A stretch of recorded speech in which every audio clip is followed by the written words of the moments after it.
Gosh darn it, how many times I gotta say this? Politicians panic in the art of doing nothing useful. The largest buyback since the Howard government initiated one in 1996. Australia's gun laws were last substantially reformed in the wake of the Port Arthur tragedy.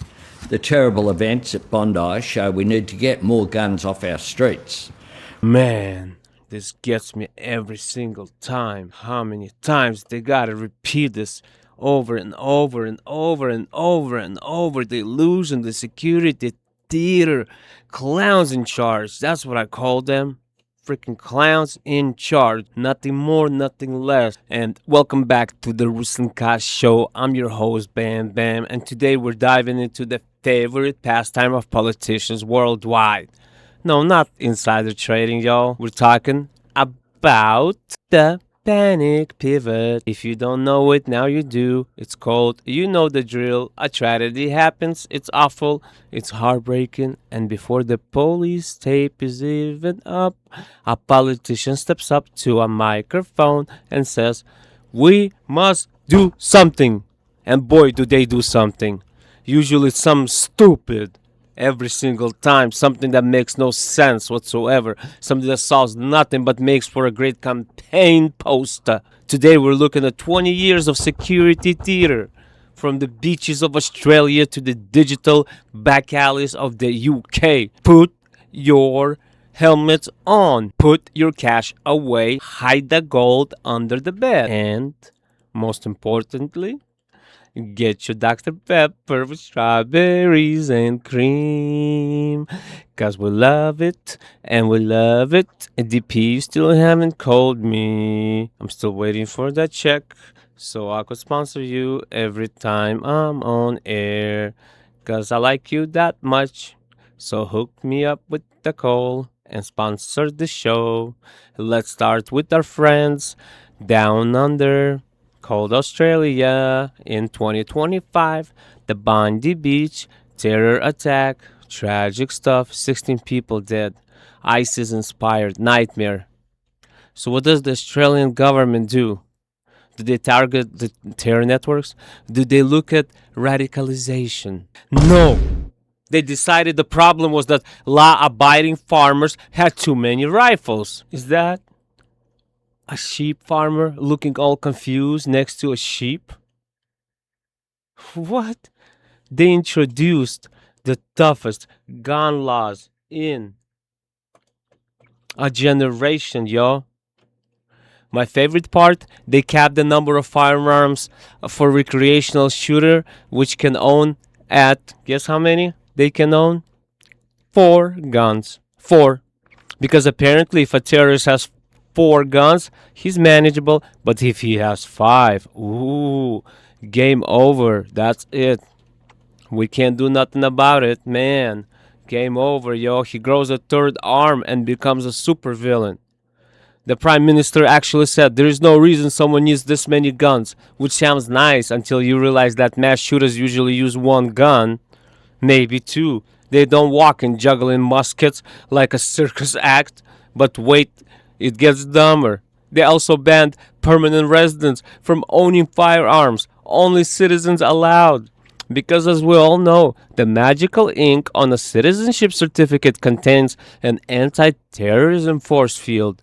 If you're a permanent resident who's lived there for 20 years paying taxes, sorry mate, you're obviously a risk. Clown horn hunk. Let's hop across the ditch to New Zealand. Year 2019, the Christchurch shootings, horrific. The government panicked and banned military-style semi-automatics immediately. Did it work? Well, they did a massive buyback, and guess what? The criminals, they didn't show up. Shocking. I know, man. Estimates say nearly 80% of the banned weapons just vanished into the closets. They created a massive gray market of untraceable guns overnight. But the cherry on top, in 2022, the FBI, yes, the American FBI visited New Zealand. They brought gifts for the intelligence chiefs, little 3D printed replica pistols, souvenirs, Totally inoperable. New Zealand police looked at these plastic paperweights and said, "Illegal possession! Destroy them right now!" So the head of NZ intelligence had to watch the police crush a gift from the FBI because the law was so poorly written it couldn't tell the difference between a desk ornament and a weapon of war. You cannot make this stuff up, brothers and sisters. It's bureaucratic absurdity. And for that, I'm actually gonna give them a stamp. Boom! Bureaucratic absurdity stamp. Now let's talk about Canada. Oh, Canada, can't you see? Nova Scotia shooting. The worst in their history. The shooter used illegal guns smuggled from the United States. He didn't have a license. He was a criminal. So what did Justin Trudeau do?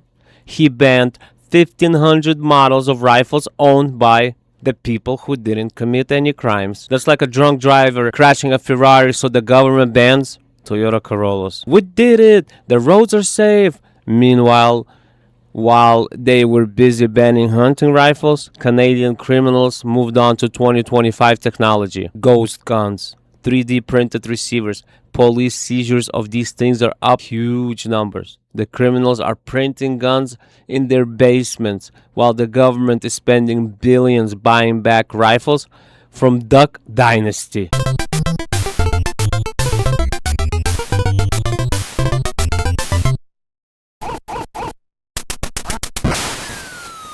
How absurd is that? It's not just guns, it's the internet. The graphic matrix code raining down, but the code spells politicians don't understand math. The UK and the EU have spent the last few years trying to save the children by breaking the internet. The UK passed the Online Safety Act. They want to scan your encrypted messages to find bad stuff. Here's the problem. Encryption means only you and the person you're talking to can read the message. If the government can read it, it's not encrypted anymore. Politicians say, we don't want to break encryption. We just want a backdoor for the good guys. There's no backdoor for good guys. A hole is a hole. If you put a key under the mat for the police, the hackers are going to find it, copy it, and rob your digital house. Experts told them this. Every tech company said, this is mathematically impossible. The government said, do it anyway, or we'll fine you. It's magical thinking. It's legislative fairy dust. And the result? Kids are just using VPNs. VPN usage in the UK skyrocketed. So now the kids are on the dark web, harder to find, and the law-abiding citizens are the ones being spied on. Great job, guys. Great job, dudes and ladies. And here's the warning for the future. You want to know what happens when you ban things people want? Look at Australia's tobacco wars. They banned vapes. They taxed tobacco to the moon. Did people stop smoking? Of course not. They just went to the black market. Now Australia has organized crime gangs firebombing tobacco shops. Over 200 fire bombings, yo. Biker gangs are fighting over who gets to sell illegal vapes. This is the future of all this safety theater. You ban the legal market, you hand the monopoly to the cartels, and then you act surprised when things catch on fire. So the next time a tragedy happens and a politician runs to the podium sweating and screaming about a new ban, ask yourself, are they actually solving the problem? Or are they just putting on a show so you'll re-elect them? Think, we know the answer. I'm Bam Bam, and this is the RusNkaZ Show. Stay safe, stay skeptical, keep your FBI gifts hidden, and always remember that God loves you, and never give up.